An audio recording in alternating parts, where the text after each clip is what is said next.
Queridos, vamos lá então, graças a Deus, né? Pegar nossos livros, o livro Nascidamente.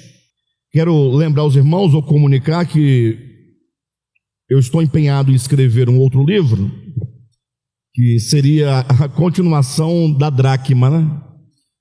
A Dracma Perdida teria uma continuação e eu prossigo. Demorei muito tempo para começar a escrevê-lo, porque eu vou escrever Nascidamente, mas se Deus permitir e Ele nos der as condições necessárias, nós teremos ainda este ano o livro Os Caminhos da Vida, tá? Mas eu peço que os irmãos orem para Deus trazer o direcionamento desse livro, porque eu cheguei numa situação dele em que está como que travado ali numa situação e eu preciso desenvolver, né? Até porque não basta a gente escrever um livro para poder dizer que escreveu, não é por aí que as coisas acontecem. Então eu gostaria muito que fosse um livro que trouxesse temas relevantes para a nossa vida espiritual. Então a segunda parte do livro, que é a mais importante, é uma parte em que Jesus, após a sua ressurreição, vai aparecendo aos seus discípulos e a cada vez que ele aparece, ele discorre um tema, né, do Evangelho acerca do reino de Deus. E, portanto, fazer essa seleção de temas necessários e importantes, às vezes é complicado. Então, peça a Deus, ore por mim, faça, Senhor, dá direção para o teu filho, traga luz ao entendimento, que ele possa encontrar o melhor caminho, tá bom? Conto com as orações dos irmãos. Bem, mas vamos lá. Livro Nascidamente, página de número 142, estamos no capítulo de número 9, cujo tema é a manifestação dos filhos de Deus. Veja que o tema é sobre a vinda de Jesus, o tema deste capítulo. E o título do capítulo é a manifestação dos filhos de Deus. O tema é o assunto que norteia o capítulo, é o assunto. E o título é o nome que você dá ao capítulo. Então o nome que foi dado ao capítulo, que é o título, é a manifestação dos filhos de Deus. Agora o tema, que é o assunto tratado, é a segunda vinda de Jesus. Como já temos dito, a vinda de Jesus é um dos temas importantes, ou mais importantes da Escritura, depois do tema da ressurreição. Tudo sobre Jesus é muito importante, né? Mas é como Paulo traz para nós a importância do tema da ressurreição. E falando sobre a vinda do Senhor, já temos falado que se trata da expectativa dos séculos e dos milênios da história da humanidade. Temos dito que a vinda do Senhor é a nossa esperança, é aquilo que nos motiva a caminhar, porque nós temos por premissa a revelação, a profecia, a promessa de que nosso trabalho não é vão. Ou seja, o que nos motiva a prosseguir é saber que a nossa vida tem um sentido muito maior do que esta precária existência. Imagine só se a vida humana se acabasse com a morte física e não houvesse absolutamente mais nada depois daí. Tem aqueles que acreditam assim, né? Mas nós cremos que a vida é muito maior do que essa precária existência humana.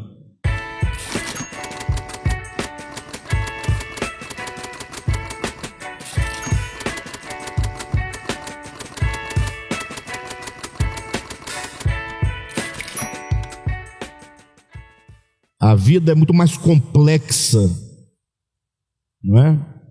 E não faria nenhum sentido uma passagem por este mundo, um nascer de um ponto, um morrer no outro, um surgir e um desaparecer. Por qual razão?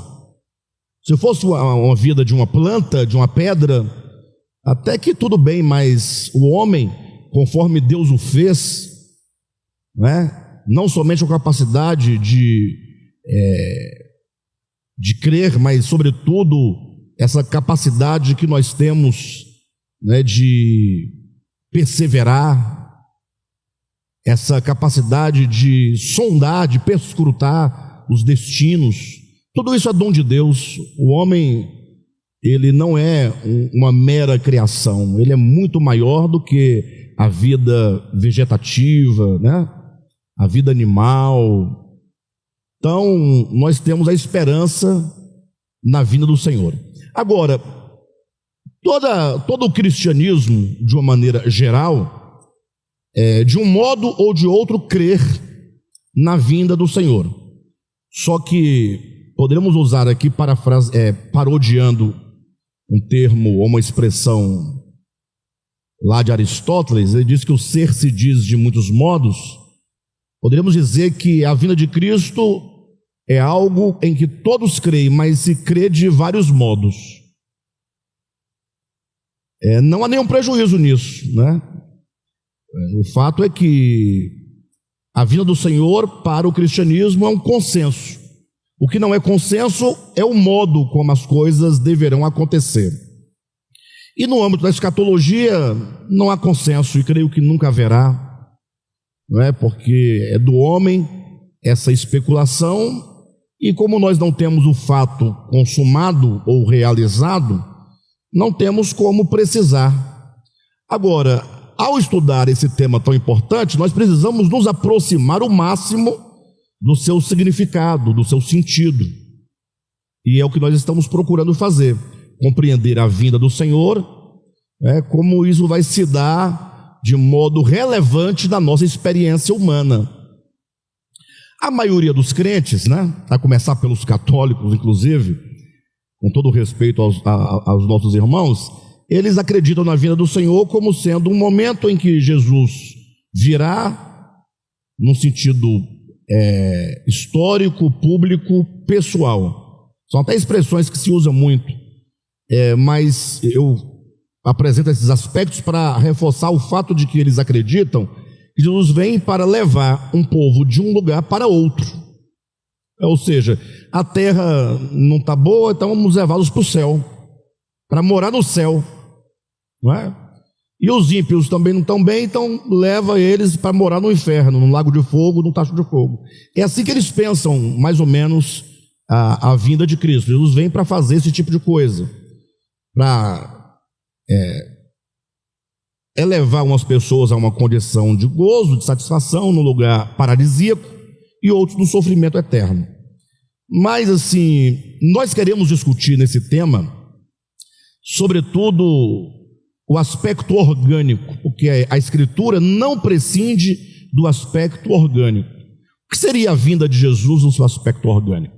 Então aqui no capítulo 9, página 142, a partir aí do primeiro parágrafo abaixo das 3 estrelinhas, nós chamamos a atenção dos leitores para um fenômeno de natureza linguística, um fenômeno de natureza semântica.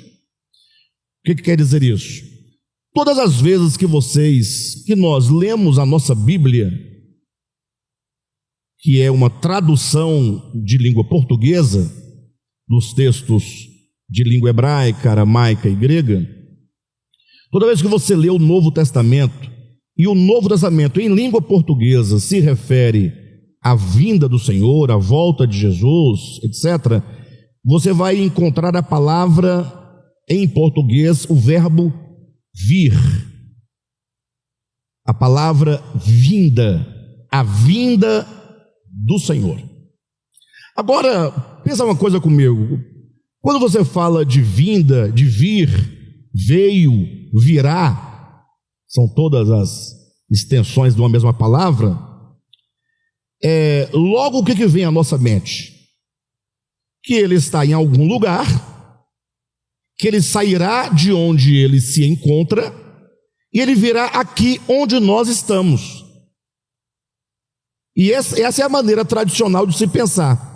Jesus veio, o Cristo de Deus veio, e ele voltou para o céu. ele voltou para o céu, a morada dos anjos, conforme as pessoas entendem comumente. A morada de Deus, para piorar a coisa, os cristãos pensam que existe o céu, um lugar, uma dimensão celestial de muita luz, de muito gozo, de muita paz, de muita serenidade, onde Deus mora. Onde Deus mora. E você vai encontrar essa afirmação abundantemente na Bíblia.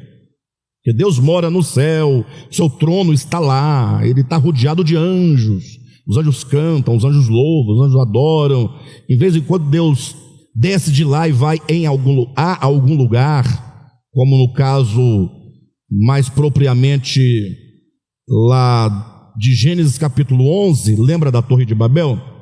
O texto diz assim que Deus, num dado momento, ele conversando muito provavelmente entre si, porque esse si seria uma trindade, Pai, Filho e Espírito Santo, e ele falou assim: olha, eu tenho ouvido falar que lá na terra a coisa tá feia, tá difícil.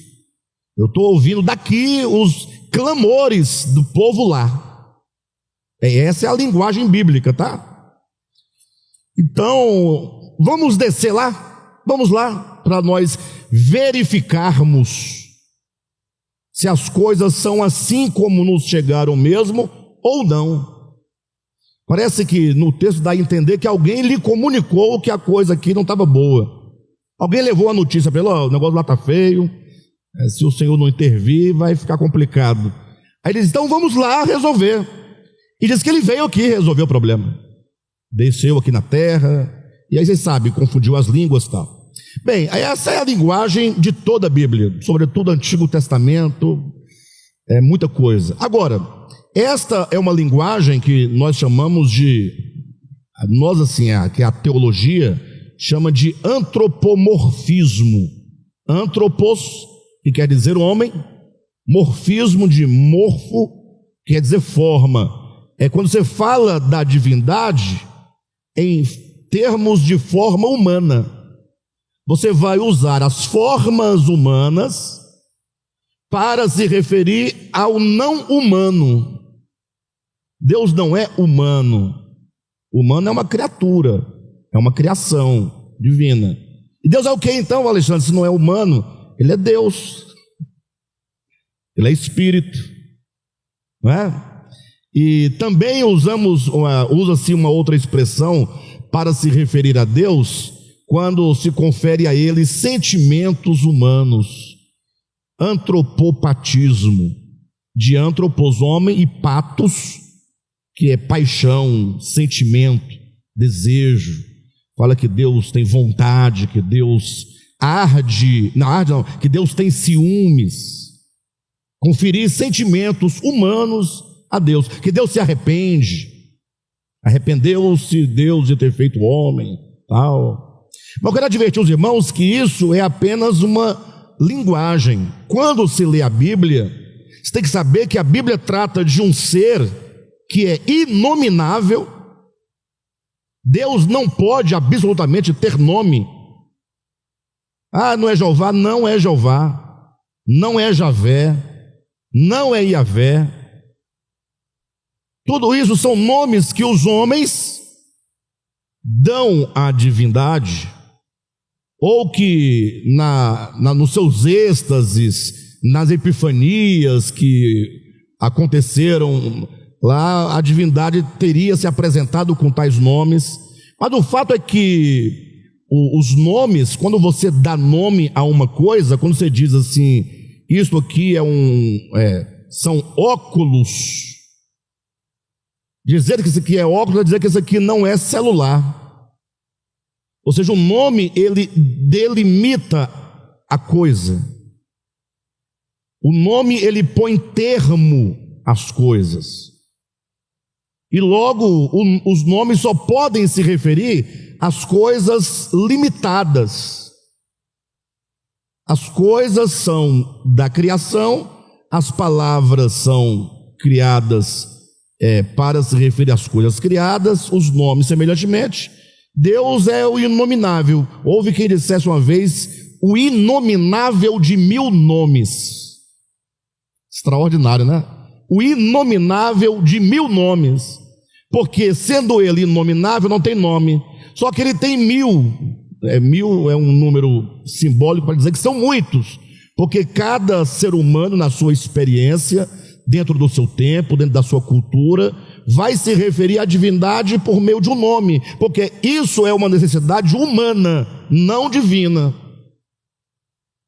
Deus, ele não pode ser pensado absolutamente em termos meramente humanos. Nós vamos usar a linguagem antropomórfica, vamos usar a linguagem antropopática, mas na consciência de que isso é uma necessidade nossa, mas que não podemos exaurir Deus nas limitações das linguagens, dos nomes, das coisas, porque Deus, ele não pode nem mesmo ser pensado.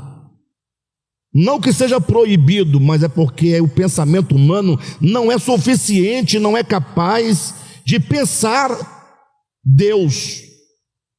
Não tem como. Tudo que se sabe sobre Deus, todo o conhecimento de todos os tempos, de todos os povos, juntos, não expressam Deus absolutamente.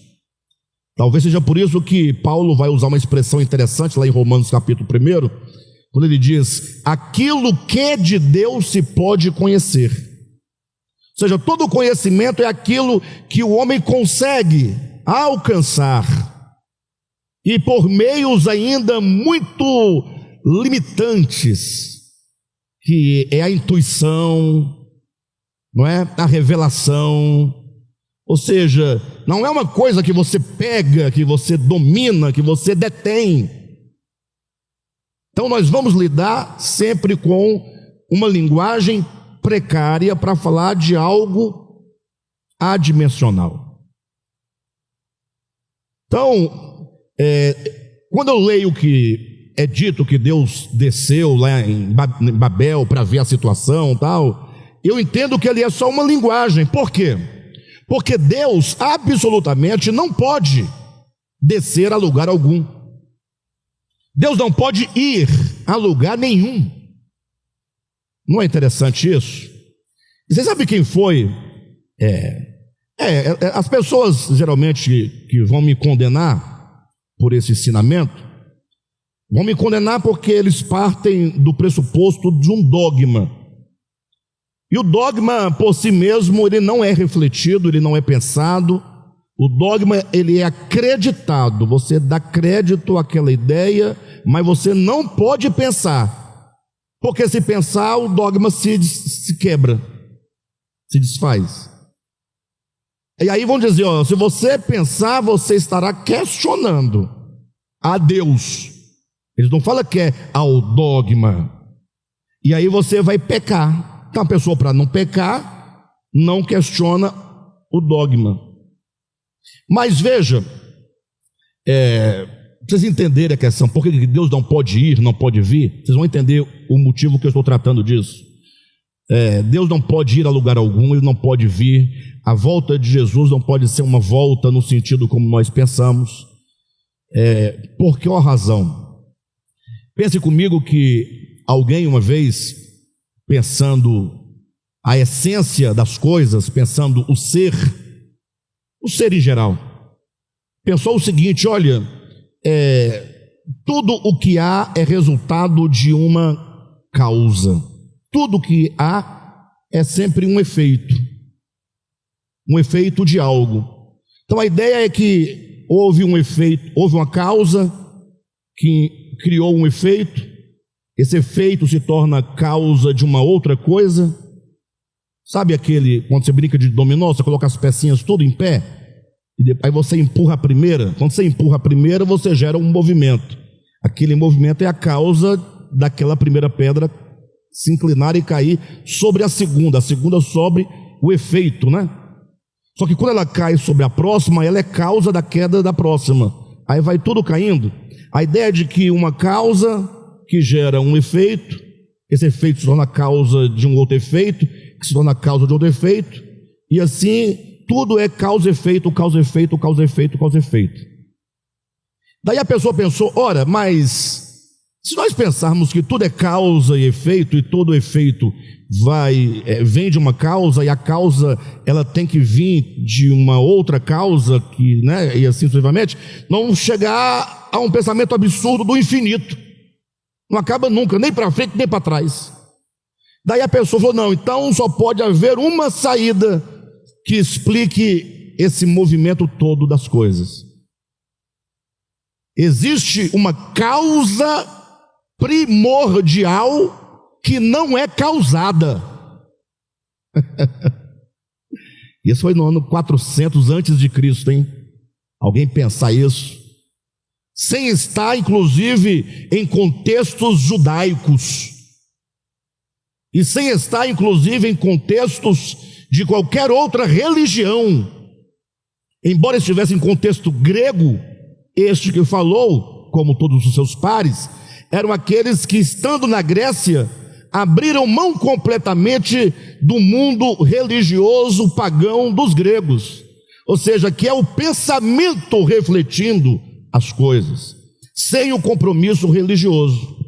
Mas veja que a pessoa disse, deve haver, pela lógica das coisas, uma causa primeira, uma causa primordial. E essa causa, por ser primeira, não pode ser causada por outra, porque se for causada por outra, você volta ao ad infinito, né?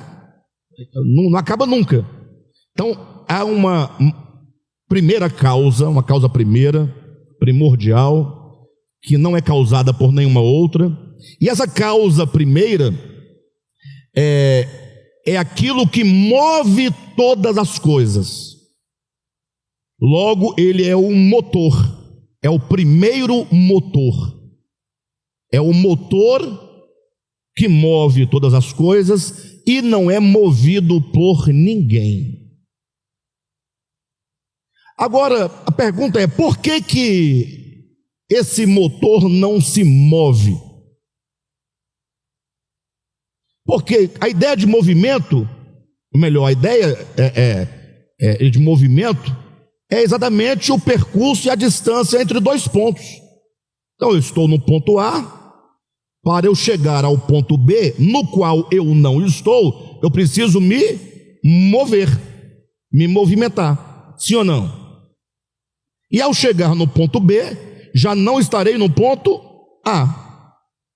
Agora pense comigo, se toda a ideia possível que nós temos de movimento depende da ideia de espaço-tempo, porque o movimento acontece no espaço entre o ponto A e o ponto B, não tem que ter um espaço, e esse espaço não pressupõe o tempo que eu vou gastar para chegar do outro lado, sim ou não? Você vai sair de Brasília, vai até Goiânia, você não vai percorrer um espaço de 200 quilômetros, e você não vai gastar 2 horas e meia nesse deslocamento, se tudo correr bem. Então, toda a ideia de movimento tem que passar pela ideia de espaço e de tempo. E a ideia de espaço e de tempo é a ideia de todo o universo. O universo é uma questão de espaço-tempo, não é isso? Quando a Escritura então diz que todas as coisas, que todo o universo, que todas as galáxias, que todos os mundos, que todas as existências existem em Deus, existem nele. Então pense Deus enquanto aquilo que é infinito, e tudo que existe de criado são as coisas finitas dentro dele. É óbvio que o infinito, ele deve, porque é infinito, está presente em todos os finitos, porque o infinito não pode dizer assim, olha, eu estou neste finito, mas não estou naquele finito. Ora, logo você não é infinito, mas para usar uma linguagem bíblica, logo você não é onipresente. Então, quando o cristianismo alto e bom som declara em verdade que Deus, para ser Deus, necessariamente ele tem que ser onipresente, quer dizer que Ele está em todos os lugares, o que seria correto, mas não seria ainda suficiente. Poderíamos dizer que são todas as coisas que estão nele, e não que ele exatamente é que está. Ele não está, são as coisas que estão nele. Logo, se a ideia de movimento é uma ideia de deslocamento de um ponto a outro, como é que Deus, que é infinito, pode sair de um lugar e ir para outro onde ele não esteja, se tudo o que existe está nele, se o tempo está nele, se o espaço está nele, se o universo está nele? Mas não é uma coisa muito óbvia? Isso é exaltar os atributos divinos, é pensar Deus nos limites da nossa razão, do nosso pensamento, mas para torná-lo cada vez maior aos nossos olhos, porque não se pode nem falar em maior ou menor em relação a Deus, porque são dimensões, e isso não pode se referir a Ele. Conforme nós dissemos, Deus não pode ser nem pensado, mas na medida da possibilidade do nosso pensamento, nós podemos refletir dessa maneira. Então não tem como Deus vir ou Deus ir, porque Ele está aqui, Ele está aí, e a Bíblia dá os sinais dessa verdade. Mesmo no Antigo Testamento, Davi, que foi um homem totalmente, se você analisar sua vida ao pé da letra, ele passa um pouquinho longe dos grandes homens do Antigo Testamento. Não é nem um Daniel que foi fiel em Babilônia, né? Não é nem um José que foi fiel a Deus no Egito. Davi tem uma história toda, inclusive desde o nascimento, marcado pelo erro, pelo pecado, toda a sua vida, do nascimento à morte. Lembra que no Salmo 51 ele diz uma expressão que poucos entendem até hoje? Ele diz: em pecado me concebeu a minha mãe. Quem lembra? A maioria das pessoas lê assim: tá vendo? Se em pecado me concebeu a minha mãe, ou seja, eu sou pecador desde o ventre. Mas o texto não diz que ele é pecador desde o ventre, diz que a mãe dele, o sujeito não é ele, é a mãe. Concebeu-o, ele é objeto, em pecado. O pecado está nele ou na mãe dele? E esse pecado se deu em que situação? Na concepção.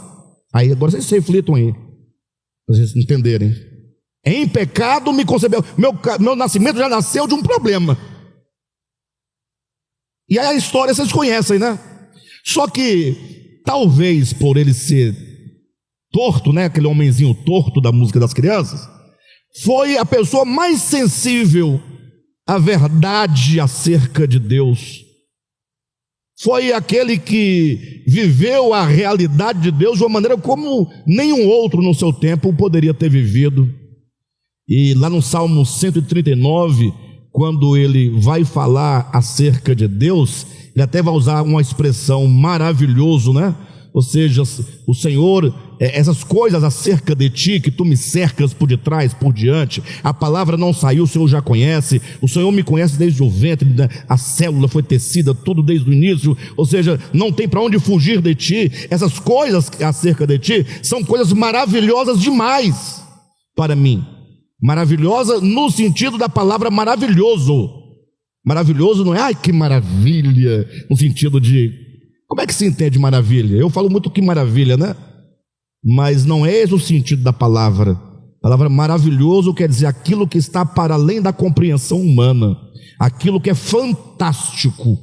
E a palavra fantástico vem de fantasma, daquilo que é misterioso, aquilo que não é compreensível, que não é explicável. Ou seja, que essas coisas acerca de Deus, quando falamos dele, são coisas maravilhosas demais para mim, não tem como compreender. E é nesse momento que ele vai dizer: para onde eu fugirei do teu Espírito? Não tem para onde fugir do Espírito de Deus, da presença de Deus. Não tem para onde é que eu vou? Se ele subir na mais alta montanha, Deus está lá. Se ele descer ao Tártaro, no inferno, Deus está lá. Palavras do salmista, leia na sua Bíblia, Salmo 139. Não tem para onde você fugir, porque Deus preenche tudo. Logo, quando vamos falar sobre ele, nós precisamos superar a ideia de lugar e de movimento. Entendem? Precisamos superar. Mas a Bíblia diz que ele virá nas nuvens, que ele virá... Não, está tudo certo. Mas nós começamos falando sobre a precariedade da linguagem. Linguagem antropomórfica, linguagem antropopática, linguagem... Não tem o que fazer, nós somos humanos, lidamos com linguagem. Perfeito, pessoal? Por isso que toda vez que você pega a sua Bíblia e você lê acerca da vinda de Jesus, que ele virá, a vinda do Senhor, tal, o grego vai usar 3 palavras. Se toda vez que você lê no Novo Testamento a palavra vinda, referindo-se à vinda de Cristo, ou o autor, o escritor, estará usando a palavra apocalipse, ou ele estará usando lá na língua grega a palavra epifania, ou ele estará usando a palavra parousia. É isso que eu quero que vocês entendam agora. Todas as vezes que você lê a sua Bíblia em português, está lá, a vinda do Senhor se dará, porque o dia da sua vinda ninguém sabe, porque ele virá entre nuvens, porque toda vez que aparecer a palavra vinda, você tem que se lembrar, opa, a despeito de qual seja a exata palavra que está aqui, lá do texto original, eu já posso presumir que ou será a palavra apocalipse, ou a palavra epifania, ou a palavra parousia. Você vai lá, pastor, mas e daí? O que tem isso com o quê? Não, tá bom, ele já vindo, eu já sei que ele vai vir. Calma, nós estamos tentando compreender esse sentido maior da vinda do Senhor. E eu vou repetir 1 milhão de vezes aqui, eu não me oponho absolutamente numa vinda, que ele venha lá, que ele desça. Para mim está tudo bem, não... Se for, é o aspecto humano, tá bom, que é limitado. Eu não sei se é limitado, porque a humanidade de Jesus está já totalmente amalgamada ao Cristo, e absorvida pelo Cristo. Logo não temos como pensar em nenhuma limitação acerca dele. Mas o fato é que todas as vezes que você se depara com a palavra vinda, lembre-se, ou será Apocalipse, ou será Epifania, ou será parousia. E o que isso tem a ver com o quê? E por que é importante pensarmos sobre isso? Porque se você retirar a palavra vinda e colocar a palavra apocalipse, ou que seja epifania, ou que seja parousia, o sentido mudará completamente. Você não poderá pensar em movimento. Pode até pensar, eventualmente, mas a palavra apocalipse, a palavra parousia, a palavra epifania, vai te dar a possibilidade de entender melhor essas palavras e esse acontecimento profético em termos de manifestação, de presença ou de aparecimento. A palavra apocalipse quer dizer o quê? Desvelar. Desvelar. Imagine que alguém esteja fazendo uma obra de arte numa praça pública. Só que ele quer impressionar as pessoas, perfeito? E logo ele não vai esculpir isso aqui à vista das pessoas. Então ele vai fazer ali um cercado de tapume, para que ninguém veja ele trabalhando. E ele está ali esculpindo, no final a obra está pronta, só que ela está cercada de tapume. Aí ele vai e coloca um grande tecido bonito para encobrir a obra que ele fez, tira os tapumes e todo mundo sabe que ali está a obra-prima, a obra de arte daquele artista, não é? Só que ela está o quê? Velada, ela está ali. Ela não virá de um lugar para pousar ali. Ela está ali, só que ela está com um véu sobre ela, e ela precisa de ser o quê? Desvelada. Ela tem que ser velada. O que em si mesma a palavra já implica que ela está, porque só pode desvelar aquilo que está. Por isso que a Bíblia o último livro da Bíblia é chamado de Apocalipse. Aí quando as testemunhas de Jeová vão à sua casa te dar estudo, ou se você já pegou uma Bíblia, Testemunho de Jeová na sua casa, Novo Mundo, você vai observar que eles chamam o último livro da Bíblia Revelações, ou Revelação.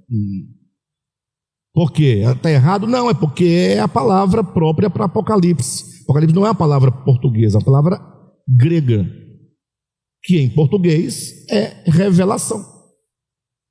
Então, a palavra vinda de Jesus, em muitos lugares do Novo Testamento, dá essa ideia de revelar, de desvendar, de tornar visível aos olhos. Ou seja, ao falar da vida de Jesus, estou falando de que esse Jesus, que nós paradoxalmente, ou melhor, que o cristianismo paradoxalmente diz que ele virá, porque ele não está aqui, ele está no céu, mas eles dizem que esse Cristo, Jesus, habita neles. Como é que habita nele e habita lá? Só tem uma maneira de explicar. É porque ele ocupa tudo, ele é onipresente.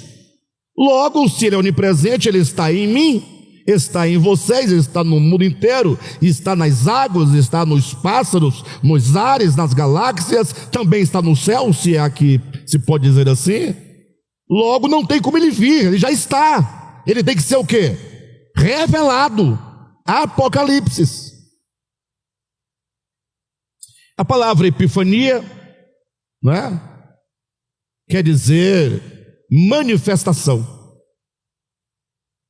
Não é? Manifestação. O que em si mesmo, essa palavra implica o quê? Que ele já está lá, ele só precisa se manifestar, se mostrar, se dar a conhecer. Como a palavra parousia, que quer dizer o quê? Presença. Então é a presença que está o quê? Velada. A presença de Cristo. Lembra de Jesus Cristo quando ressuscitou? Ele falou para os discípulos: olha, no mundo tereis o quê? Aflições, mas tende bom ânimo, eu venci. E eis que eu estou convosco todos os dias, até a consumação dos séculos. Aí eu pergunto: Jesus está conosco todos os dias? Todos os dias? Nunca deixou de estar? Então ele está aqui ou está lá? Vocês entendem que quando você começa a colocar esses textos para dialogar, mas ele ascendeu aos céus. Sim, nós estamos tratando de linguagem antropomórfica. Vocês querem um nó na cabeça para vocês perceberem que a coisa é tão grave e complexa, para que ninguém fique me acusando de heresia, o que não vai resolver nada? Vão continuar falando? Quem foi que se fez carne? Só para a gente poder pensar um pouco. Quem se fez carne? É Deus. Mais precisamente, no princípio era o Logos, o Verbo, ou o Cristo, certo? O Cristo estava com Deus, o Cristo era Deus, não é? Então, o Cristo se fez carne. Aí a ideia é que ele vem para o ventre de Maria, não é? Mas tem como ele vir? Me respondam. Por que não tem como ele vir? Porque todas as coisas, nos céus, na terra, debaixo da terra, os mundos visíveis, os mundos invisíveis, sejam tronos, principados, potestades, dominadores, toda criatura, existem nele, no Cristo. Nele existem, nele se movem, nele vivem. Como é que esse Cristo vai sair de lá e entrar no ventre?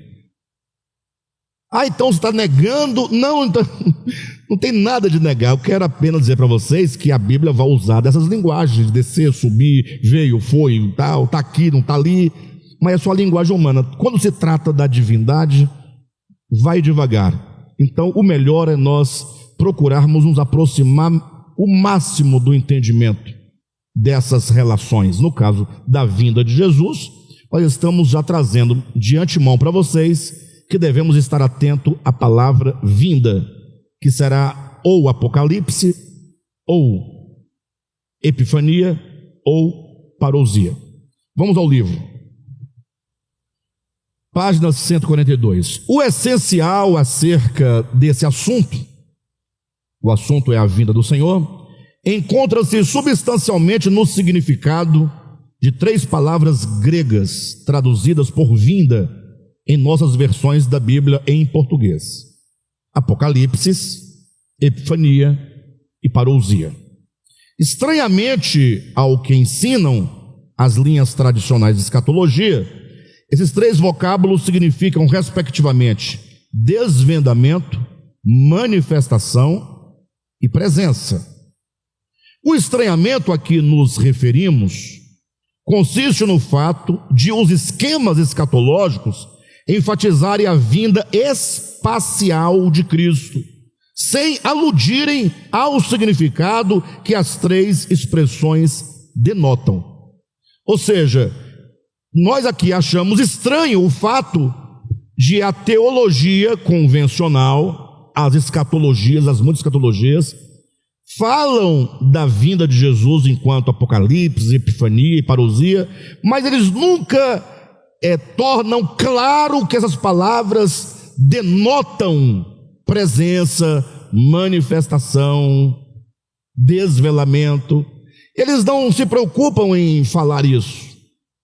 Parece que, conforme nós falamos domingo aqui na ministração, parece que eles pensam que a igreja não tem condições de pensar isso, de entender essas coisas. Logo, por que você vai ficar gastando tempo com a igreja explicando isso? Você pode tirar dinheiro de uma maneira mais fácil delas. Essa é a ideia. Quando Paulo diz lá aos hebreus que aquele povo para quem ele escrevia só estava tomando leite, não alimento sólido, porque eles eram crianças, ora, ele está dizendo que se tratava de uma igreja cujos pregadores, digamos assim, cujos líderes, cujos mestres simplesmente não ensinavam as coisas mais importantes, mais complexas em relação ao evangelho. Por qual motivo? Aí tem vários os motivos. Talvez por achar que essas coisas não tem por que falar. Por quê? Isso vai causar o que nos irmãos? Nada, então deixa para lá. Por que tem na Bíblia então, se deixa para lá? Não é? Ou então, não, eles não vão entender. Não vão entender? Então, você entende, eles não vão entender. Eles têm menos cérebro que você. Ou eles não têm o Espírito Santo que você deve ter. É isso? Ou você também não sabe? Ou talvez não seria porque quanto mais o povo compreende, menos passível de manipulação eles se tornam. Eu acho que deve ser mais por aí. Porque um povo começa a compreender, começa a refletir, é mais difícil de você enrolar, de você manipular. É mais fácil de enganar.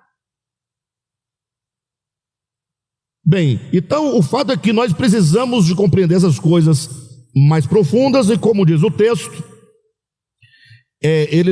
os líderes, os pregadores não querem dar atenção a esses aspectos linguísticos, né? Então o estranhamento a que nos referimos consiste no fato de os esquemas escatológicos enfatizarem a vinda espacial de Cristo sem aludir ao significado que as 3 expressões denotam. Até mesmo porque eles colocam uma ideia muito romântica da vinda de Jesus. A Bíblia fala que tudo sobre Jesus é romantizado. Olha que coisa espetacular. O filme A Paixão de Cristo, do diretor Mel Gibson. Eu creio que todos já assistiram, né? Aquilo não é romantizado? Lógico, a intenção, eu imagino, é das melhores. Mas ali é feito para você chorar, para você se emocionar, para você ficar com pena de Jesus. Como sofreu. Preciso fazer alguma coisa. Não é possível. Esse sofrimento não pode ter sido em vão. E o próprio Jesus, quando ele estava indo a caminho do Calvário, levando chicotadas, aí vinha as mulheres chorando, as Maria lá chorando. Ele parou, olhou serenamente e falou: olha, chorem pelos vossos filhos. A morte de Jesus não é para causar nenhuma comoção, ainda que possa causar eventualmente, porque nós somos seres sensíveis, não é? Somos seres emocionais, está tudo certo. Mas a morte de Jesus é para nos ensinar a grande verdade de não se apegar nem à própria existência. É um ensinamento da doação, do amor, do desapego, da anulação da sua vontade em prol de uma vontade maior. A entrega, o reconhecimento. A morte de Jesus é a anulação do ego. O que ninguém quer entender também, a gente não vai entender. Se entender também vai ficar complicado. Então é a mesma história de sempre, não é? Então é tudo muito romantizado. Aí vem a vinda de Jesus, é muito romantizado. Ele vai vir nas nuvens e os anjos tocam nas trombetas e todo mundo subindo. Eu quero subir. Aí subir para onde? Você está cheio de chumbo nos pés, tanto pecado. Qual é a ideia? Não, eu quero ver Jesus. Minha mãe, essa semana, eu fui ao hospital com ela numa consulta, e ela falando de Jesus. Jesus é lindo, Jesus é lindo. E eu falei: mãezinha, e se quando a mãe vê Jesus, ele não for o que a mãe projeta enquanto beleza? A irmã está dizendo que minha mãe vai falar na cara dele: mas que Jesus esquisito é esse? Né? Mas na hora ela me respondeu: não, meu filho, pode ser feinho como for, sendo Jesus, para mim tá bom. A ideia dela. O povo perderam a noção de tudo, está tudo perdido, está tudo acabado. Eu só não vou dizer que não tem esperança, porque a obra é dele, mas quando eu olho assim, eu falo: misericórdia. É aquele romantismo, né? Eu quero ver Jesus. E por que você não permite que os outros vejam Jesus em você? Não, aí é outra coisa. Aí já mudou. Por que você não procura ver Jesus no outro? Olha que texto emblemático. No dia do juízo, e novamente estamos lidando com linguagem, nunca se esqueçam disso. Jesus dirá aos que estiverem à sua direita: vinde, benditos do meu Pai, possui por herança um reino que vos está preparado desde a fundação do mundo. Olha que bonito. Imagina as pessoas tudo entrando felizes, né? Aí, enquanto as pessoas vão entrando para o reino preparado desde a fundação do mundo, Jesus vai explicando por que eles estão entrando. Porque eu tive fome e vocês me deram de comer. Eu tive sede, vocês me deram de beber. Irmãos, olha, a coisa que eu mais queria era dar de beber a Jesus. Imagina Jesus pedindo um copo com água, eu ia preparar o melhor copo para ele, sim ou não?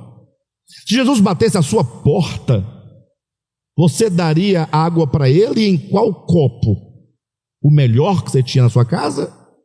Ou você ia pegar uma caneca velha lá de extrato de tomate? Não, seja honesto. Vamos pensar antropomorficamente.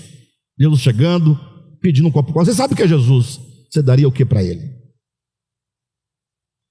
Você, meu Deus do céu, Jesus, o meu pai já arrumava a mesa, colocava uma toalha. Jesus, senta aqui, ia lavar os pés dele, sentado do lado dele, colocar uma água bem fresquinha, de pote, não é? Que maravilha.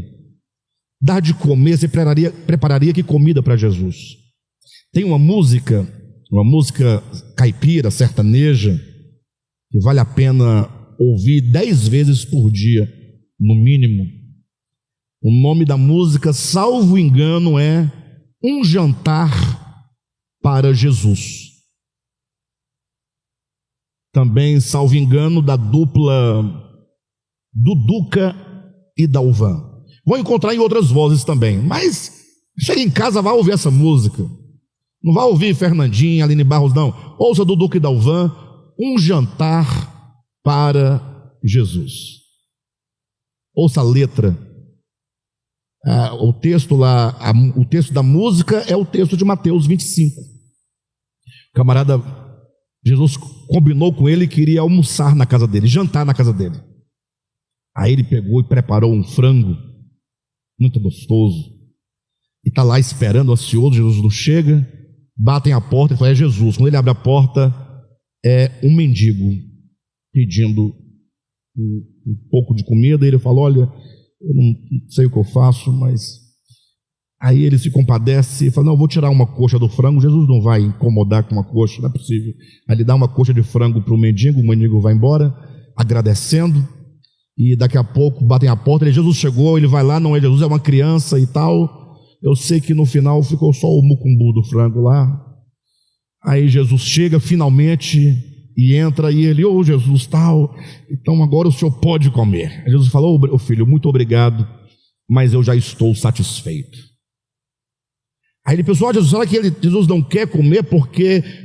ele foi explicar que o frango não estava tão bem assim, porque ele atendeu a uma criança, quando ele atendeu a um idoso, atendeu a um pobre, atendeu a isso. Ele foi justificar para Jesus, porque ele achava que Jesus não queria comer, usando aí o argumento que já estava satisfeito, porque o frango tinha sido mexido.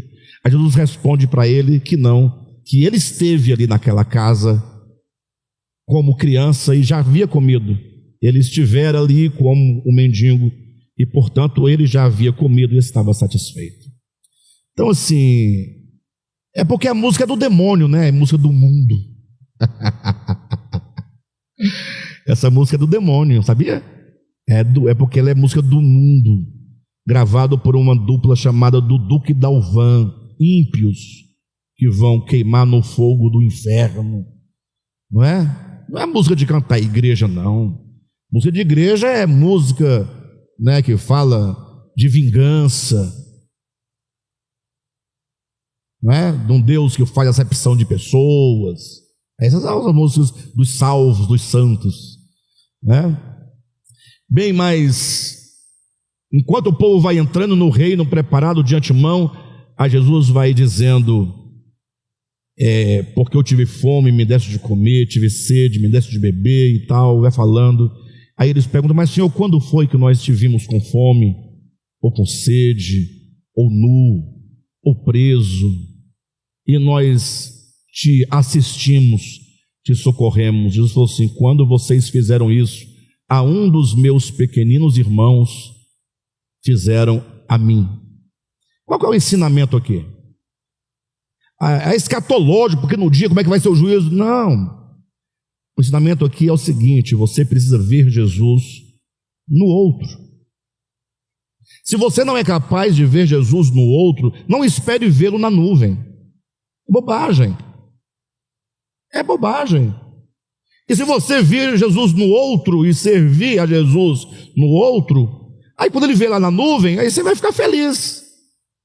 Se ele vier sobre a nuvem, dentro da nuvem, debaixo da nuvem, ele que ele vier tá bom, não tem problema. Mas o povo não quer saber de ver Jesus no outro, ele quer ver lá, né, descendo com os rigores e os sons de trombetas e o céu tremendo e os ímpios correndo e os cavalos marchando, e todo mundo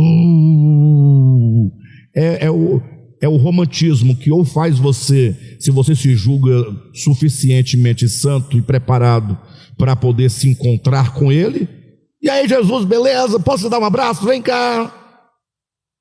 Nada a ver. Ou para gerar medo, para que o outro tenha medo. A maioria das pessoas, hoje não, porque hoje em dia mudaram a estratégia, né? Mas no meu tempo de juventude, a estratégia era o medo. Todos que se convertiam, ou melhor, na sua maioria, convertiam-se pelo medo. Hoje o medo, o povo ficou mais inteligente, né? Hoje é a ganância, ele vai te dar tanto, aí você vai para ganhar alguma coisa. A estratégia hoje é quanto ele pode te dar hoje. Aí você, ganancioso, quer melhorar suas finanças, quer se livrar de um caroço, de uma espinha, de um bico de papagaio, de uma hemorroida, de uma coisa, aí você vai atrás dele para resolver a questão. Mas no meu tempo, irmãos, a pregação ia, aí no final, quando começava a fazer ali o apelo durava 20 minutos, às vezes 30 minutos, e enquanto ele cantava, aí o órgão começava a tocar bem baixinho, aí daqui a pouco o coro já ia também cantando suave e baixinho, né? Meu amigo, hoje tu... Quem lembra? Tens a escolha, vida ou morte, qual vais aceitar? Amanhã pode ser muito tarde. Hoje pode ser tarde. Aí o pastor ia dizendo, porque amanhã pode ser tarde demais, hoje pode ser o seu último dia de vida, a sua última oportunidade, não deixe. A pessoa ia ficando com medo, eu aceito, porque vai que eu morro daqui a pouco. Aí aí ia dando os exemplos, que alguém foi atropelado por uma carreta, né? O outro, né, aí é cada exemplo e testemunho que a pessoa ou ia, ou ela ia, e no final, se não fosse, a pessoa ficava brava e dizia, se não vem hoje pelo amor, virá pela dor. Aí pronto, aí era de arrepiar. Bem, mas com tudo isso, falando-se da vinda do Senhor, há muito romantismo em torno da vinda. As pessoas querem essas coisas, essas relações de um encontro, né, de uma festa, né? Essa manhã eu vi um pastor dizendo que nós vamos sentar à mesa com Abraão, Isaac e Jacó. Está na Bíblia, Deus falou, mas não sabem entender o sentido de uma metáfora, né? Porque Abraão, Isaac e Jacó são as sementes da promessa da salvação, da fé. Assentar-se à mesa com Abraão quer dizer ter lugar nesta promessa, ser participante desta aliança da graça, é ser inserido, né? Mas não, eles querem sentar à mesa com Abraão, Isaac e Jacó. Aí as irmãs diziam assim, aí que teve uma visão, ela foi arrebatada. Geralmente quem são arrebatados são as irmãs. Em vez em quando aparece um homem arrebatado, mas esse homem arrebatado tem que ser ex-bruxo, tem que ser alguma coisa muito ruim no passado, assassinei tantas pessoas, comia defunto no cemitério, aí ele vai arrebatado. Mas irmão simples, igual a Marildo, não é arrebatado nunca. Agora, irmã da igreja simplesinha, que não fez nada, vive sendo arrebatada, porque eu não sei, é um fenômeno a ser estudado, né? Aí dizia assim, uma vez eu ouvi uma irmã falando que chegou lá no céu, ela viu uma grande mesa, mas uma mesa grande, pensa numa mesa grande, enorme, com toalhas de renda branca, bem branquinha, e os anjos todos apressados a colocar as taças no seu devido lugar, e os anjos tudo apressados, porque já estava chegando a hora do grande banquete. Aí o povo vai à loucura. O que é isso? É romantizar a vinda de Jesus. Pastor, mas não vai ter isso não no céu, não, essa mesa, esse banquete. E, gente, isso é coisa daqui, são as nossas projeções. Pastor, mas está na Bíblia, está escrito. Aí você tem que ouvir Jesus na sua simplicidade, falar 1 milhão de vezes, e você ainda não vai entender. Não vem o reino dos céus, o reino de Deus, com visível aparência.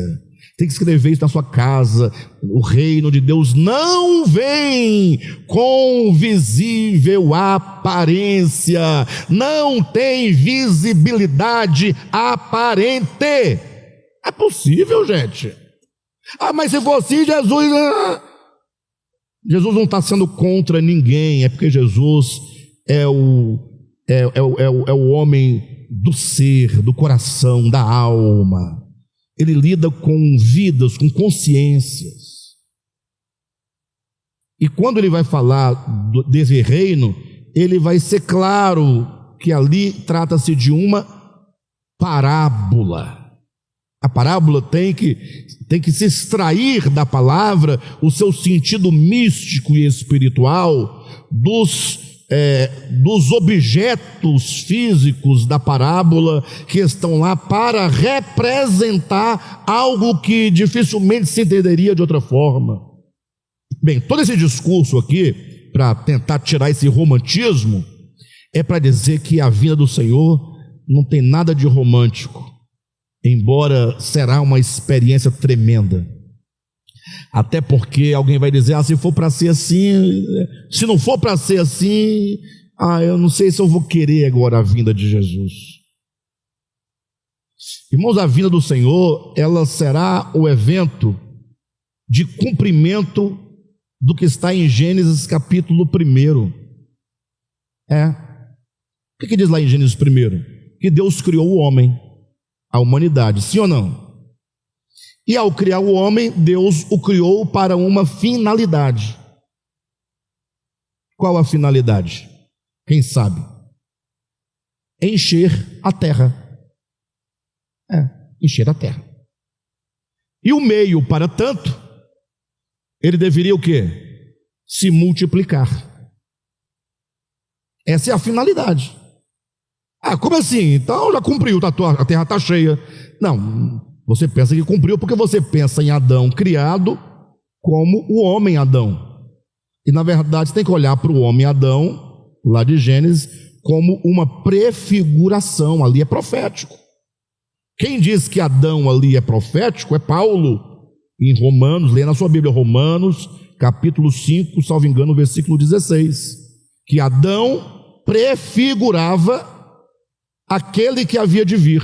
Então, ao olhar para Adão, eu devo ver Cristo, porque ele era uma figura prévia, é uma figura que antecedeu a realidade que é Cristo. Logo, quando diz crescer e encher a terra, Cristo tem que crescer e encher a terra. Então, quando se cumprirá de fato Gênesis capítulo 1, é quando a terra se encher de Cristo. E como ele fará esse seu crescimento? Aí é muito simples. Quando João Batista foi questionado, o Batista estava lá batizando, coitado, aquele sol quente da Judéia. Aí falou: João, você está sabendo? Ele de quê? Aquele homem que tu batizaste, lembra? Você batizou Jesus? Pois é. Ele está do outro lado e está batizando mais que você. Pensa, batizando multidões seguindo ele, querendo gerar aquelas intrigazinhas que os crentes fazem. Aí João Batista disse o quê? Qual foi a resposta? Importa que ele cresça e que eu diminua. Ou seja, o crescimento de Cristo implica a minha diminuição. Hoje a terra está cheia de eus ou cheio de Cristo? Pense nisso. E aí, para completar, ele diz: quem tem a noiva é o noivo, eu sou apenas o amigo do noivo. Ou seja, eu não sou o centro da história, eu não sou cumprimento de profecia no sentido final, eu sou apenas um meio, estou aqui para dizer que ele é o noivo. E como é que vai se dar isso? O noivo que tem a noiva. E quando tem o noivo e a noiva, você agora tem o casal. Estamos trabalhando a metáfora, e aqui há o crescimento e a multiplicação. Então, a vinda do Senhor será um evento em que, na palavra profética, lá dos profetas do Antigo Testamento, a glória do Senhor encherá toda a terra. A glória do Senhor é a manifestação do Senhor. Estará cheio de Cristo. Cristo será visto, exibido, mostrado, realizado, concretizado nos homens, enchendo toda a terra. Isso não é nada romântico, porque isso vai exigir de nós a nossa diminuição e o seu crescimento. Aí nós ficamos agora desanimados, não queremos mais saber Eu gostava daquela vinda cheia de espetáculo, né? Os cavalos, as orquestras, as trombetas, era muito bonito. Mas de repente, vamos aguardar que talvez tenha essas coisas também. Não posso garantir que vai ter. Posso garantir que a terra se encherá de Cristo, da sua presença. Tá bom? Bem, eu vou encerrar por aqui. Só concluir aqui a leitura desse parágrafo, para a gente poder, na semana que vem, retomar. Página 142, último parágrafo. O estranhamento a que nos referimos consiste no fato de os esquemas escatológicos enfatizarem a vinda espacial de Cristo, sem aludirem ao significado que as três expressões denotam. Ou seja, enquanto Apocalipse, Epifania e Parousia trazem em seu étimo a ideia central de algo que, já estando entre nós e não podendo ser visto, precisa ser manifestado aos olhos vendados dos homens, a única ênfase dada a esse evento é a de um movimento, deslocamento de Cristo dos céus à terra, como se aqui ele não estivesse. Tá bom? Semana que vem nós vamos retomar deste ponto, página 143. Espero que essas palavras nos tragam esperança. Espero que a nossa esperança seja corrigida e que o nosso desejo seja efetivamente uma experiência de Cristo. E não um Salvador que vai nos tirar de um lugar e levar para outro. E se isso acontecesse, nós iríamos causar um problema tão grande do outro lado, vocês não tinham ideia, né?